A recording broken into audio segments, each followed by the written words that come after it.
I am Jessamine McSwain, graduate assistant and Solstice alum of the LaSalle University's Solstice Master of Fine Arts and Creative Writing program.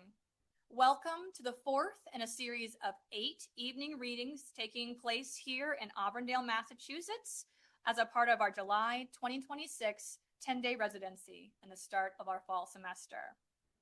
For tonight's reading, first up, we will have the beautiful Jen Murvin, who will be introduced by Carolyn Osborne.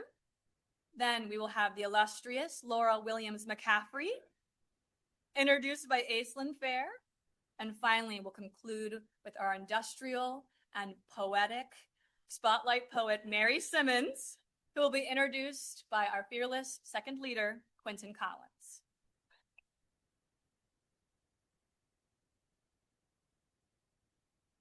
Caroline, the floor is yours.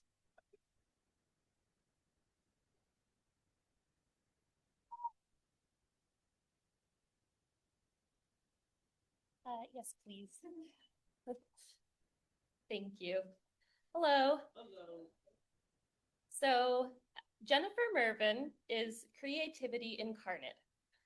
To get an idea of this award-winning author's brilliance, visit her website and scroll through her graphic essay published by the Florida Review titled How to Listen, a powerful piece about maternal love, delivered with beautiful, evocative illustrations, intertwining with beautiful, evocative language. Or read her chapbook, She Says, or her graphic essay chapbook, False Alarm, or her newest book, Real California Living, published this year by Braddock Avenue Books.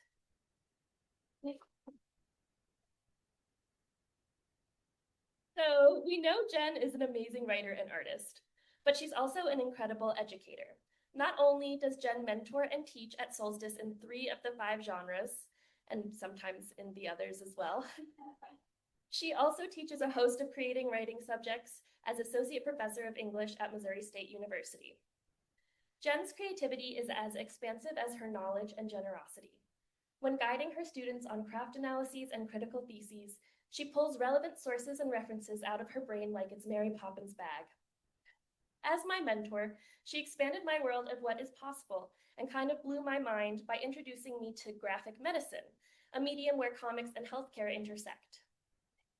In a review for Jen's newest book, Real California Living, author John McNally so eloquently writes what we all feel. Quote, "Sure, Jennifer Murvin knows how to hook you and reel you in. Sure, she knows how to write a great sentence. For me, the genius of these stories is that Murvin knows how to sink you deep into a particular consciousness in such a way that you can't easily shake the world of the story long after you're done reading it." End quote. You can't easily shake her stories, and you wouldn't want to.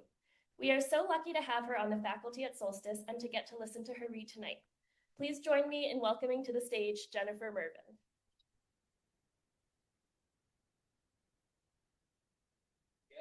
Okay. Oh my gosh. Thank you guys so much. Caroline, thank you. I am so privileged to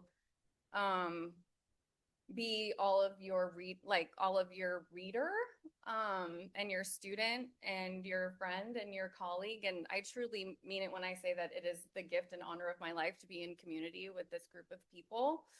I'm just so thankful. And, you know, Jess is listing these books that truly would not have been possible without this community. I wrote so many essays and stories and revisions here in response to the classes and the workshops and the conversations and the readings that this group has inspired. So thank you all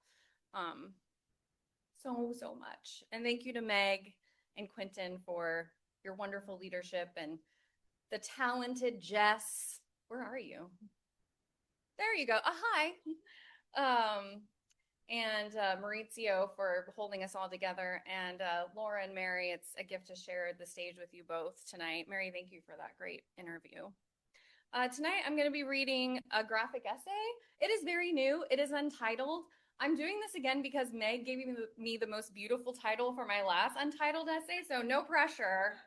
But yeah, so this is untitled so far, and I did list the tools I used to make this comic: pencil, graphite, which is a very fancy way of saying pencil, paper, and then Procreate and Photoshop. So full disclosure on those tools, in case anyone is curious. I know I'm always curious.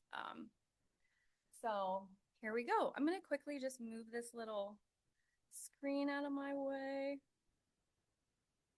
All right, here we go. All right. The morning I bring my nieces to the bird sanctuary in Summerlin, California, my son is on the edge of a lake in Glacier National Park, a trip he's taken with 2 friends for 21 days to celebrate their summer between high school and college. Oh, here we go. I am lining my empty nest with drawings, cards, scraps from moving boxes, and poems from a man I am growing close to. At the sanctuary, the girls resist the urge to reach through the bars and touch the parrot's soft feathers. The caretaker tells us some parrots might talk, say hello, say I love you. Where we are in Summerland is only miles away from the man I am growing close to, and I feel like a bird on a wire, his vibrations coming through the air and into my claws and up into my body, my feathers shaking. We are supposed to meet for coffee, but he cancels abruptly. It's complicated, he writes. He has been separated for 7 months, but his nest is maybe not as empty as mine, I think. In Glacier, my son is in charge of his food, water, and body. He is, according to my phone, a day's drive from me, and I think I could get there while it's still daylight. We resist the instinct to let the parrots out of their cages. We think of what it means to live in a sanctuary where chains are for safety and molting a natural response to captivity. Some birds have plucked themselves into a painful nakedness. I write my son, hello, are you warm enough? What did you eat today? I track his phone like a scientist. I note his location, his movements. I ache with want for data. If I call out from my nest and someone answers back, is it a real conversation or just an echo? We look at each other through the bars. For now, we'll continue to deny our wild natures. That's the end of that piece. Thank you.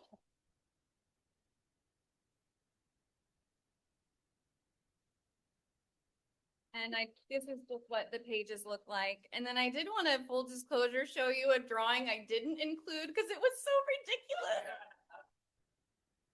How could you put that in a serious comic? But I had so much fun drawing it anyway. I just had to show you that because I thought it was really funny. So anyway. Hello, parrots are so funny.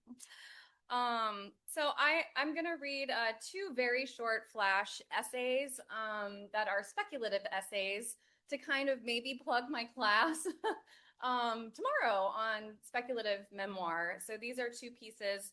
Can you tell I'm obsessed with my parenting right now? Like, this is my empty nest summer, you guys. So the first piece is really speaking to that continuing theme, and it's called Share Your Location Indefinitely. I am tracking my son's phone when I realize he is not in the place where he is supposed to be. In fact, he is not at the coffee shop where I know I have just dropped him off, but rather, as shown on our shared location app, in Cuba. I call him, "Are you in Cuba?" He says, "No, I'm at the coffee shop." I check again, and he is in the middle of the ocean. I text him, "Are you in the ocean?" He texts back, "No, I am in the coffee shop." When I look again, he is seemingly at a pornography shop alongside a highway in Arizona. I call him, "Are you?" But I am embarrassed to say. "Stop asking me where I am," he says. "I am 18 years old. When I look again, unable to help myself, he is where my grandparents once lived in Toluca Lake, California, but the house they lived in is no longer there, as they have been long dead, and the neighborhood long gentrified, the small bungalows mowed down for mansions and reality television sets posing as homes. I call him, and he doesn't answer. He texts back, "I'm fine, you need to stop." When I look again, he is here. The phone says he is with me, but I know he cannot be because I am here, and he is, as I should know, at the coffee shop where I have left him only minutes before. I need to know where you are, I text him. I don't feel like you're safe. And he is writing back because I see the dots that mean he is typing, but nothing comes through. And so I drive back to the coffee shop and look through the window and see my son there. And I look down at his location on my phone, and he is on Mount Fuji. And I look for myself, and I am nowhere.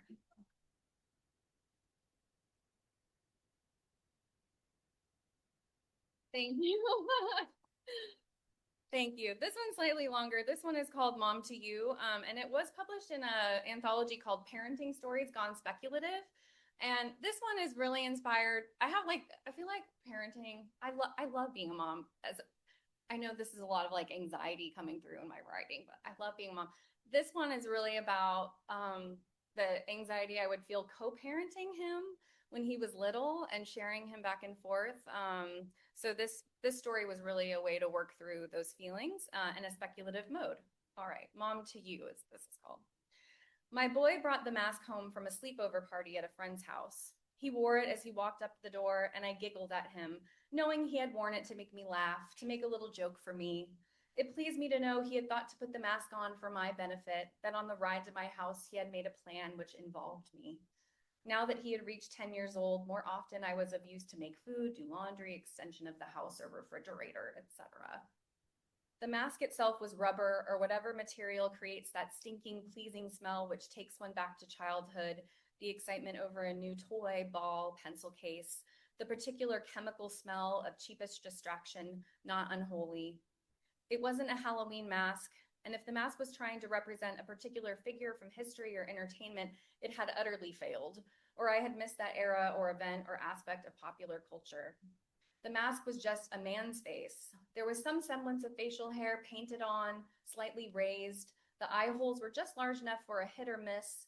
My son's eyes flickered in and out behind the holes. His shaggy hair fell just over the mask so that I could not see the top where it lay over his upper forehead. There was a sweet arc of freckles there, I knew, underneath the mask. I co-parented my son after the divorce. My son's father and I traded days, and this day my son had arrived home from the 3 days away from me. I wanted to see his face. Sometimes, especially now in these preteen years, he would change so much. I would wonder who it was exactly walking to my door, that lanky body, those maturing features. What I'm saying is, I sometimes feared I would not know him, or that his father might return someone else in his place, hoping to fool me and keep our son for himself. I held this idea about my son's father because I had pondered the strategy myself in the early days. His voice sounded fuzzy inside the smelly, attractive plastic. Do you know my name? I answered. Why don't you introduce yourself? I can't invite a stranger into my house. He said, my name is Jessup Miles. This sounded to me like an old-timey cowboy actor. Come on in then, Jessup, I said. He hugged me so tall. He wore new shoes. This was not uncommon. My ex-husband was very wealthy, and my son would often come home with entire new outfits, shoes, haircut. He resisted my request to take the mask off. Jessup Miles is home now, he said, and his voice was his, my baby's. That hadn't changed yet, though some of his slightly older friends' voices were starting to deepen, to sound like their father's. He wanted macaroni and cheese, the microwave kind. Thanks, Jen, my son said through the mask. That's Mom to you, bud, I said with a laugh. Not to Jessup Miles, he said. My boy, such an actor. When he was littler, it was Star Wars masks, Kylo Ren, Darth Vader, a period with Transformers, Spider-Man. Once he had woken me up in the pre-dawn darkness, wearing the Spider-Man mask, standing over my bed, and I screamed. I searched Jessup Miles on the internet, but nothing came up, and with the image search, no face resembling the mask. The following morning, he came out of his room wearing it. Not to school, I said, grateful to put the responsibility on someone else. It's Jessup today, my son said. He wore it and his new shoes, his hair tidily arranged over the mask. When he came home, he asked for pickles, which was not unusual. That night, after he fell asleep, I tried to take the mask off, but it wouldn't budge. He raised his hand and pushed mine away. The eye holes were off, so I couldn't see if he did this with his eyes closed or open. I knew he was breathing, the mouth hole, nice and large. I watched for a bit. Jessup Miles requested oatmeal for breakfast and a single egg poached. I looked up how to poach an egg on the internet. I called my son's father. It's a phase, he said. Don't worry so much. He said, personally, I like it. It's funny. He's growing up. The dad, ex-husband, said, "You need to accept things are going to change." I can't say I was surprised when my son's school pictures arrived home in the mail and there was Jessup Miles. He was beginning to grow on me. The facial hair sweetly painted on, the rosy cheeks, the smile. I had not always gotten smiles before. At least he wouldn't have acne during his teenage years, I thought. My son's eyes, when I could see them, danced underneath the mask. We met each other at the door, laughing. After his 3 days at his father's, he looked the same. I no longer worried if I would know him. What a silly bear I'd been, thinking his father would swap him. When I woke to my son standing over me in the pre-dawn, the Mac's mouth smiling down, I did not scream. The next summer, my son's father took him on vacation abroad and they never came back. I filed a missing persons report for Jessup Miles. His face, so distinctive, I said. That smell, like a toy.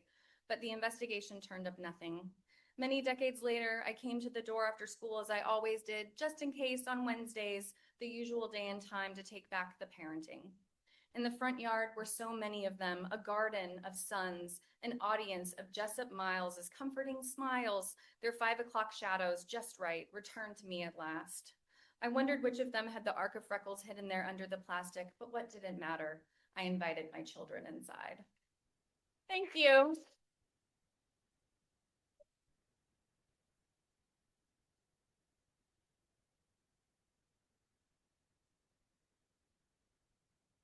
Of celebrities with all these alum. Is it good or is it okay? Is it like right in front of my face? Okay, thank you. I promise the mythical references in this piece were written like weeks ago. It was not because of Mary, but it is weird. Hello. My name is Aislinn Fair, and I have the honor of introducing Laura Williams McCaffrey tonight. Laura is a lifelong Vermonter and the author of YA novels Aaliyah Waking, Water Shaper, and Marked, as well as a vast array of speculative short stories. She is an author passionate about education and an educator passionate about writing. She has taught writing at the Patcham School, Champlain College, and here at LaSalle University's Solstice MFA program. But who is Laura to us? In my 4 semesters, I have heard Laura referred to as Solstice's Professor McGonagall, a woodland fairy, and a Tolkien elf, among others. While I understand her likeness to some of these metaphors more than others, I personally have always seen her more like our Demeter, the ancient Greek goddess of bounty. When Laura walks into a room, you can feel the room relax. Laura brings a sense of calm, peace, and safety to any space, be that the young people's literature workshops, classrooms, or even the noisy dining hall. I felt my inspiration bloom while I worked under her mentorship in my 2nd semester. Laura sowed her feedback like a seed into the soil of my writing. I still watch with amazement during workshops as she scatters ideas and suggestions like fertilizer to each of my classmates, enriching our writing by carefully tending the earth from which our stories blossom. Laura has high expectations for her students, but she will personally grow the beanstalk needed to reach them. Under her tutelage, I felt supported, seen, and loved. Laura pours herself into the summer and spring of her semester-long seasons with each student and lets each of us go with a gentle reluctance and deep trust that our next mentors will foster and care for us as deeply and dearly as she did. As Laura herself wrote on my final packet working with her, I always miss my students after they go, and I wonder how their work is progressing. I'm curious about their stories. I'm, of course, also happy that they're all off learning other things with other people. Laura, I am so grateful to have gotten to flourish in your garden. Please join me in welcoming Laura Williams McCaffrey to the stage.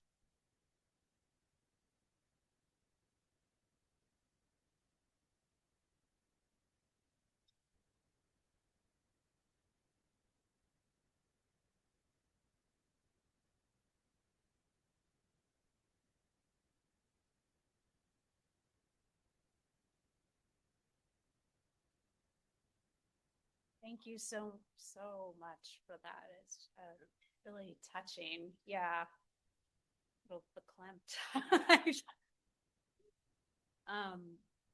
And it's a pleasure to be here with all of you. It's a pleasure to be reading your work and to be talking about writing and stories and other things that come up after hours that I can't even mention at this point. Yeah.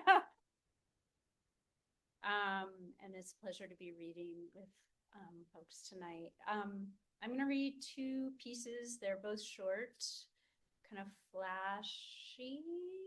The first one is kind of a flash essay or maybe creative nonfiction. I'm not quite sure what it is yet. But there are some things that I write that really are due to this program and to all of you. They're not things I would have been inclined to write in the style that I write them without this program. And I would say both of these pieces are that. The second piece is flash fiction. It was published a few years ago. I read a little piece of it actually over Zoom during COVID, but this will be the full piece. The first one's political. And it's called Disappearing Act.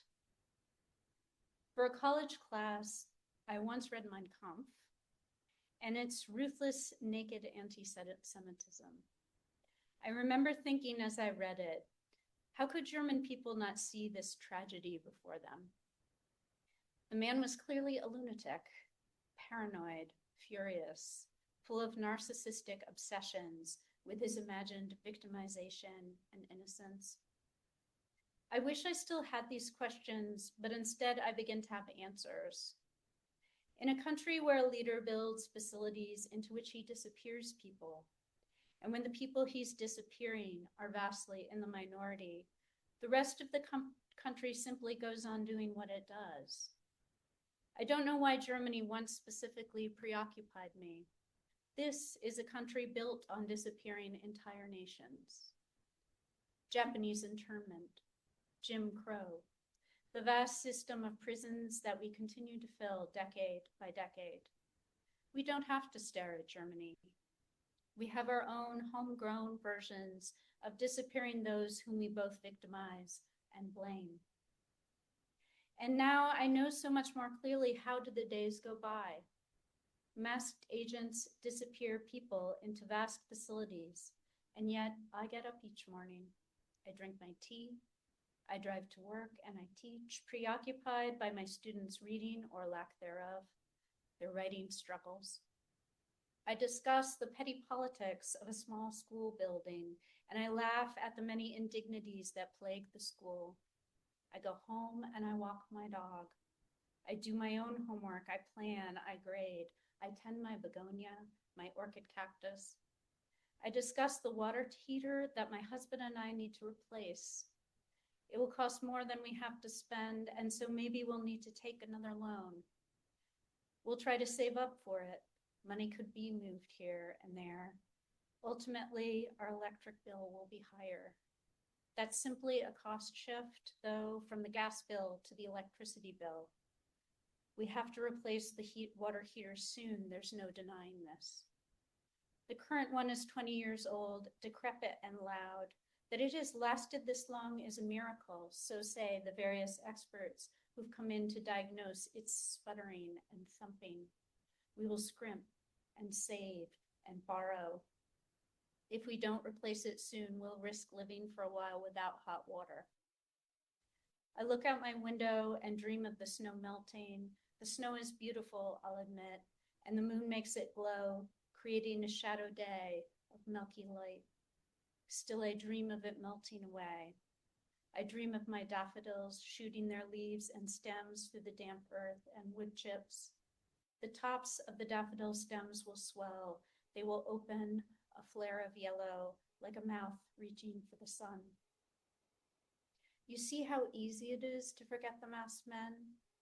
The broken windows, the unmarked vans, the shedding of the Constitution, the imprisonment of thousands. The audience abets the magician in this disappearing act.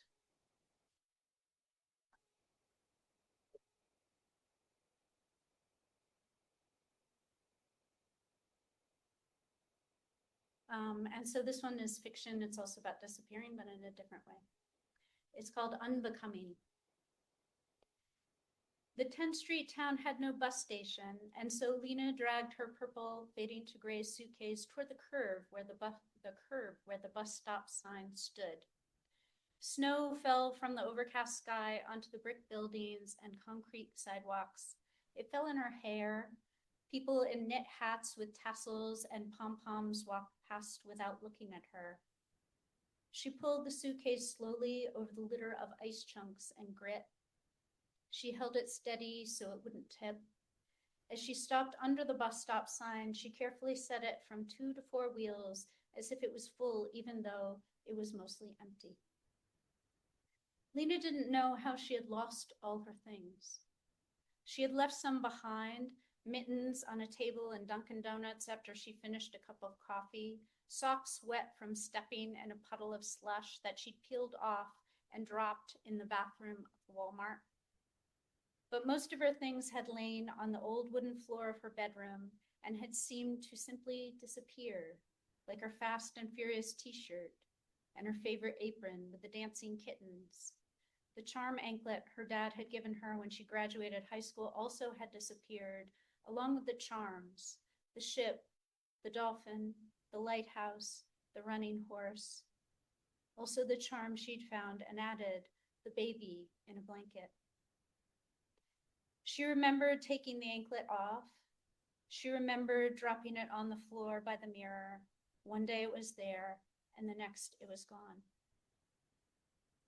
A huge black SUV drove past, splashing ice and slush, and she flinched back. Chattering women in long wool coats over short suit coats swerved around her, and one almost stepped on her foot. A man who carried skis against one shoulder hit her with his elbow. Sorry, she said, and then she wished she hadn't. Why should she say sorry to someone who almost hit her? A woman and man stopped next to her, the man too close as if her space was his. There's no Starbucks here? The woman asked. How can there be no Starbucks? Excuse me, said the man, and at first Lena thought he was talking to her, but he wasn't. He was looking at a woman in yoga pants and a puffy coat who carried a baby in a wrap of fabric. Is there a Starbucks here? The woman with the baby gave a little smile and shook her head. There are 2 very good coffee shops if you go down the street and turn left. One roasts its own beans. Thanks. The woman and man clasped hands, and the man's boot scuffed Lena's as the 2 walked away. Another man came over. He wore jeans and he had no gloves. Without saying a word, he took the handle of her suitcase, and Lena stood off balance, saying, "That's mine." He didn't look at her. He tilted the suitcase one way and then the other, studying it. She tried to grasp her suitcase's handle, but it seemed made of air or maybe water. It passed through her fingers. It was leaving her too. The large blue bus pulled up. It had a sign on top of it, but the red neon lights didn't show the bus's destination. Instead of letters, the lights were random squares, a pixelated picture that made no sense. The man started to roll the suitcase away. That's mine, she called again, but he didn't turn and look at her. What was actually left in the suitcase? She hadn't packed the old work clothes smelling of French fries. Had she put in her ex's old sweatpants, the ones she'd been wearing on and off for weeks? She didn't think so. She had packed the sweater she had worn when she was pregnant and then had worn after, when she wasn't. The man kept dragging the suitcase down the sidewalk. The sweater was leaving, although maybe it was already gone, disappeared, like the rest of everything. The bus driver had stepped out of the bus and stood on the sidewalk by the open door. Lena had no hat. She had no mittens. She had no socks. She had no suitcase, no sweater. She had plans to leave.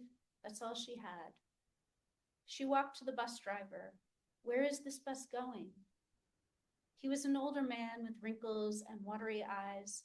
He didn't answer, just sniffed and looked off toward girls walking past who shared earbuds and leaned together over the same phone. Lena stuck her hands in her pockets. She didn't feel her keys to her apartment. They had been there when she left the apartment, but now they weren't. She leaned and looked at the bus's pixelated sign again. Red squares of light spilled across the screen. They weren't letters or numbers. They didn't predict a destination. She should search for the keys. She should search for everything she'd lost. Instead, she put her foot on the bus's first step and climbed upward. Thank you.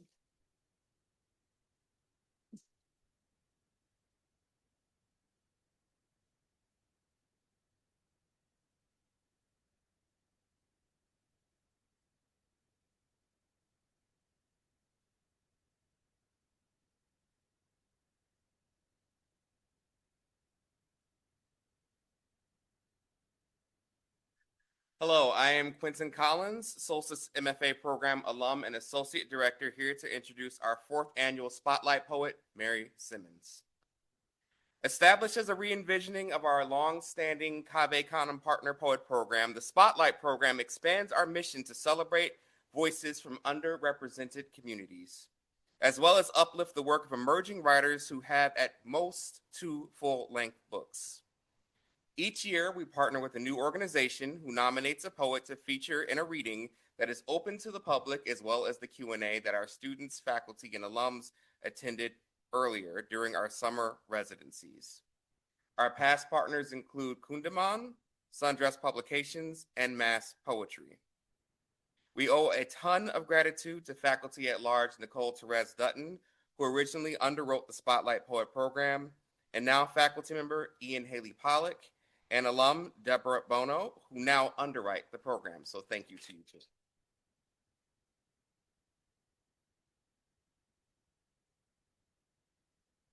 I also want to extend thanks to our partner for Mary's visit, the Notebooks Collective.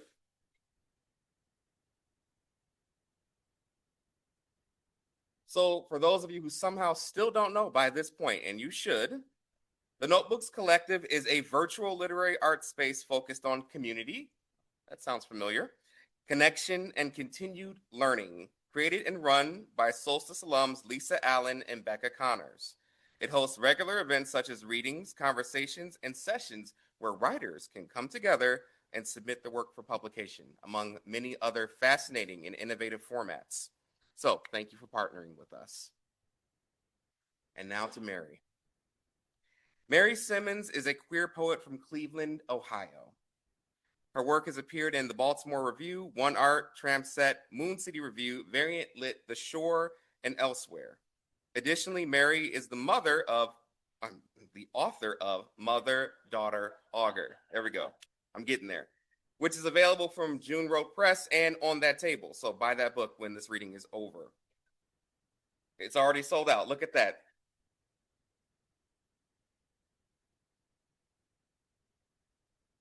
I've also heard, just over dinner, that it has already received some very wide critical acclaim. So, awesome job, Mary. So, while reading the book myself, my mind kept returning to this word, incantation. So, throughout the collection, words and themes recur in what feels like a circular pattern, like parts of a spell being repeated as the magic builds. And I say this before I read any of the supporting praise already that had mentioned some of this language, to tell you how tight the book is.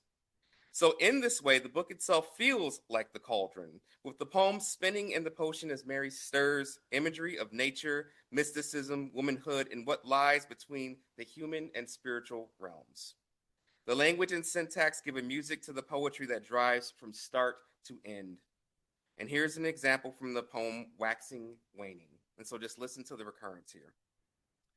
In the last woods with a finch in its throat, lovers become lovers. Lovers become trees in shadow. Shadow trees become wolves when a girl strays. When a girl strays from the path, she becomes a tree. Even the maple knows sickness.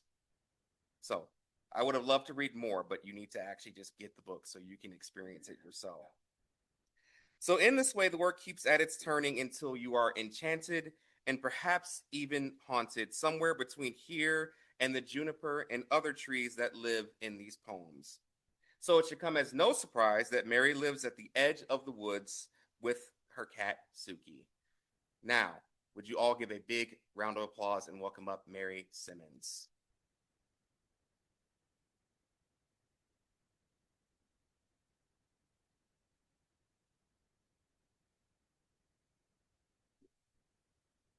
I'm short, sorry.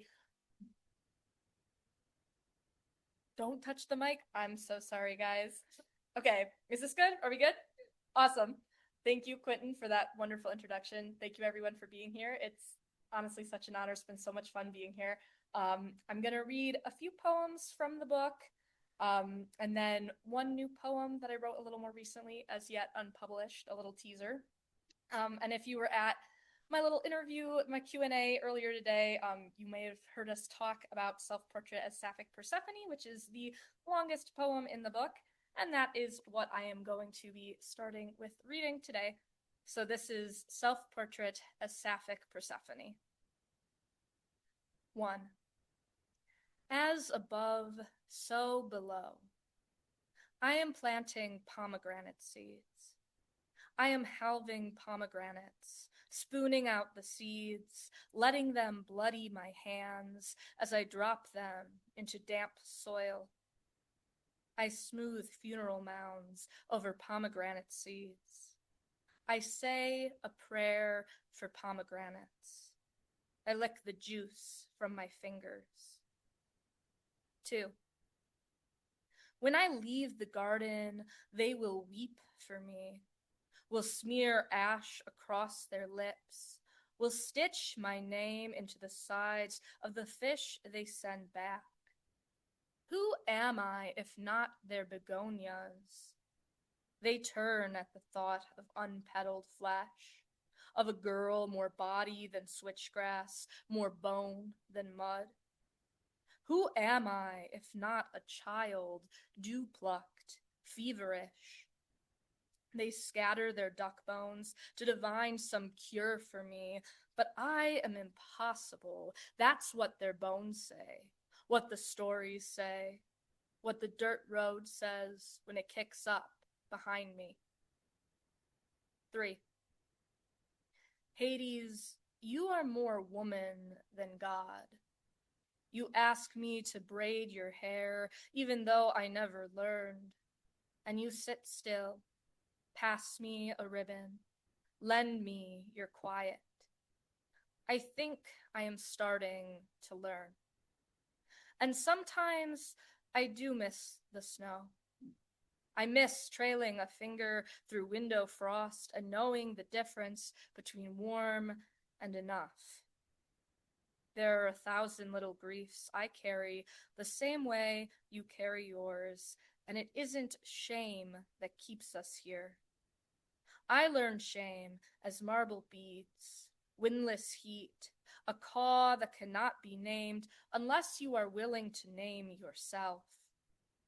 We hang shame from the laundry line, our grief sifted out, our grief little fires that we use to light the lamps that light our faces when we whisper, "This I mean," and we do.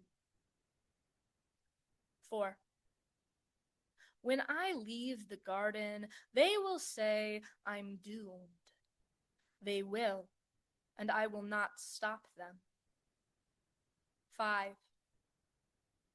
I want to weave rosettes of my hair so that you may line your breast pocket of me, so that you might carry me through the dawn and press my hair to your lips as you whisper what it is you are so afraid of, what there is to cower from even here. We are little spaces in the dark. We are the breath cupped between lips. I want to unstitch your shadow, braid it into what is left of my hair, wear your shadow like a bear cloak, as though this is frost, as though we live in the garden, as though I can still see the wisteria in the snow, and when you hold me some mornings, I can. I tell myself I still can. 6. The caves ache for lightning bugs. There are enough prayers here to line the soybean fields and then some. Would you believe me if I told you I don't remember any lives before this one? I once thought black night water could jog my memory. That losing memory of a memory lost would be a life regained. But I drank daily, and still my palms are unstained. I know I am rethreading this in silvering twine. She is the love I follow from the garden. She is the dark I leave unnamed. She is dark-haired and dark-eyed and impossible to understand, and so I love her instead. 7. Underground water sounds me home. Eyes closed, hand to stone, I listen for forgiveness. When I look, I find my feet swimming in a spill of stars across wet shale, the ceiling wine dark and rippling. In your arms, I know no gravity, no history we cannot placate with a touch against the inside of an elbow. Even here, there are stars. Even here, there is holding. You take up the naming of things because you must. You take up my hands, and I know you. There is darkness I cannot live without. 8. A daughter meets a woman and gives up the garden. A daughter meets a god and knows her as lips against wrist. A daughter blooms Rhizinthella and knows she never belonged in full light, in such color. A daughter lights a votive for winters she will never know. A daughter knows grief can be beauty, can be tenderness, can have its place in the snow mounds she dreams above her head. A daughter calls herself a daughter and doesn't know what exactly that means, and isn't sure she wants to. 9. What they will never know. My mother understands. 10. I am leaving curses where I step in sun-baked dirt. I am counting bones. Do not mistake me for something I am not. A white oak tells me her age in moss strokes against my palm. She promised to love me once. The ivy begins to untwist from my ankles. I cannot be held here any more than I can unmoor myself from dead things, from wingless birds, a fingertip charting my back. My collarbone aches for touch, to be cradled, to be enmossed by years of rain, of watercolor clouds emptying their throats in song. Thanks. Thank you, everyone. So this next one, it's pretty fitting that Quentin read some lines from Waxing Waning, because that's the next poem I'm going to read. So this poem, is very much about repetition, trying to play with the same words and kind of the transformation of meaning. And this is Waxing Waning. In the last woods, with a finch in its throat, lovers become lovers. Lovers become trees in shadow. Shadow trees become wolves when a girl strays. When a girl strays from the path, she becomes a tree. Even the maples know sickness. Even the path knows crunch, a haunted timber. When she grieves, a girl crunches wolf bones. When a girl eats wolf flesh, she grieves. It is not the same as this. Thawing is not the same as little moons. When we turn off the lights, lovers burn into bark. When the forest burns, a girl cries. A girl is bones, is trees, is more wolf than girl. Muzzle is meadow rue, is girlhood. When a girl teethes, she devours whole villages of grass. Whole villages of grass timber falling in love. Falling out of love grieves for a girlhood. Girlhood sickens flowers smooth. Wolves stray from the flesh of girlhood. Wolf shadows thaw girl bones. When a girl becomes a maple, she muzzles the moon. A girl rues wolf grass. A girl crunches girlhood with haunted burns. When girlhood cries, a wolf with a finch in its throat becomes a lover.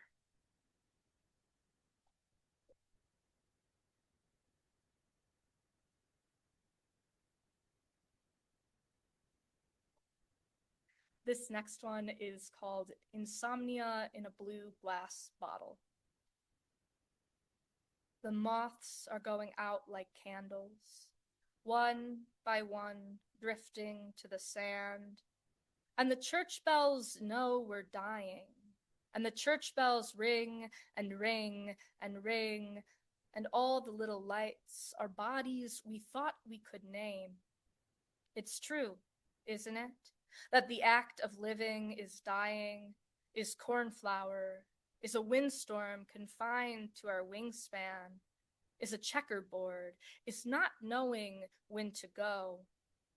I went down to the creek to find myself, because where else would I be?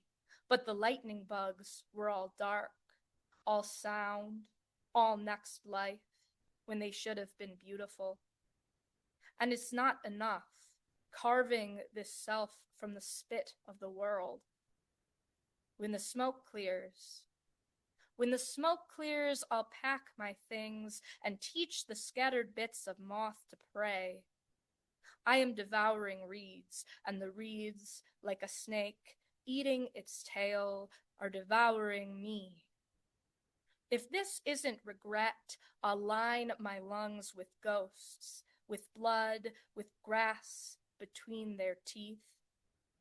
I'm learning how to disavow those flowers drooping like bells, how to snatch mud from the eye of the world, how to embody without a body, with a body, in spite of a body, how to ring and ring and ring.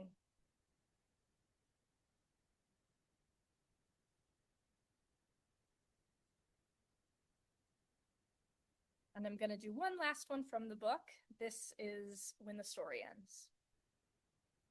When the story ends, it's as quiet as this, if you can believe it. There's larkspur where it hadn't been. There's footprints filling with mud. There's heartache, and there's worms creeping over your toes. And look, there's something like dawn beyond the trees. When it begins again, there are absinthe-soaked branches. There's a confusion of bones. There's sun swollen with warblers, and it will not hurt any less.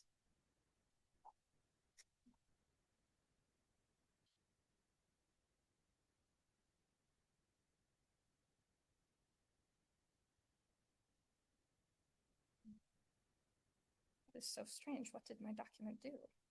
I had it all pulled up to read. Okay, I think I figured it out. It did something strange, but it's fine. So this is one of my newest poems. So I wrote this poem for my partner who couldn't be here tonight, but is on the live stream. Hi, Harper. And so this goes out to Harper. This is Late March. Late March, and the branches are still dead, but Lenten roses birth up from the damp soil, bask in the shade.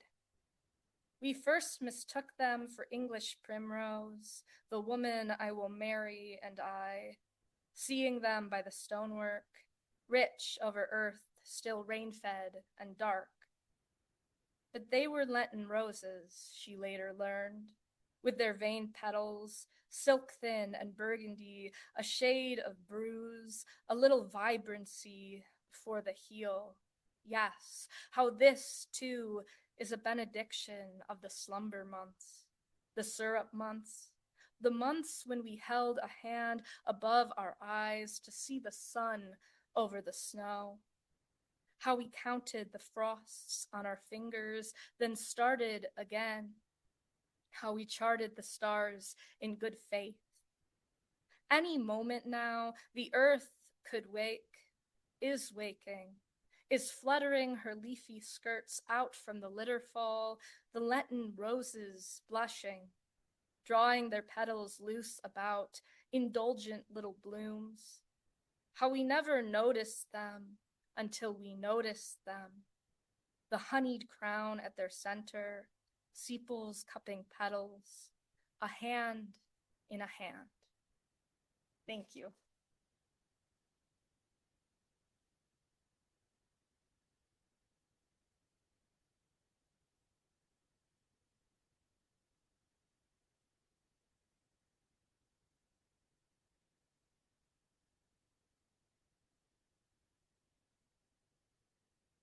I don't know about anybody else, but I am absolutely blown away by tonight's reading. Let's give out one more round of applause for Jen, Mary, and Laura.